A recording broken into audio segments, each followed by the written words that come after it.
Kodia plumber में आप सभी का स्वागत है। तो आज देखेंगे एक सीमेंट का टैंक, वाटर टैंक लीकेज हो रहा है, उसको किस तरह से हम रिपेयर करते हैं। तो चलिए देखते हैं इस वीडियो को। अच्छा लगे तो लाइक सब्सक्राइब शेयर करना ज़रूर। उसके लिए हम पूरे इंतज़ाम कर चुके हैं। उसको थोड़ा टैंक को साफ करके सीमेंट का कलाई यानी कि रस, उसके साथ डॉक्टर फिक्सिट है, बालू को अच्छी तरह से अलग कर देना, पतला पतला सा। ठीक है, हम इस वक्त मिस्त्री अंदर है, टैंक के अंदर दिखाते हैं। अभी उसका कार्रवाई शुरू कर दिए।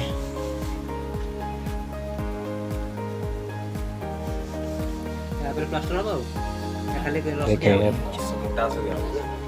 इस तरह से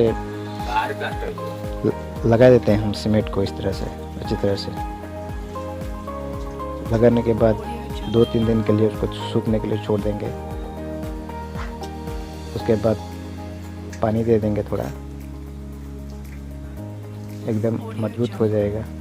उसके बाद जो बाहर वाला जो साइड है, वो बाहर वाला साइड में हम इस तरह चिपिंग करके मसाले को लगा देंगे, मतलब वो जो सीमेंट। तो इस तरह पानी एकदम लीकेज बंद हो जाएगा।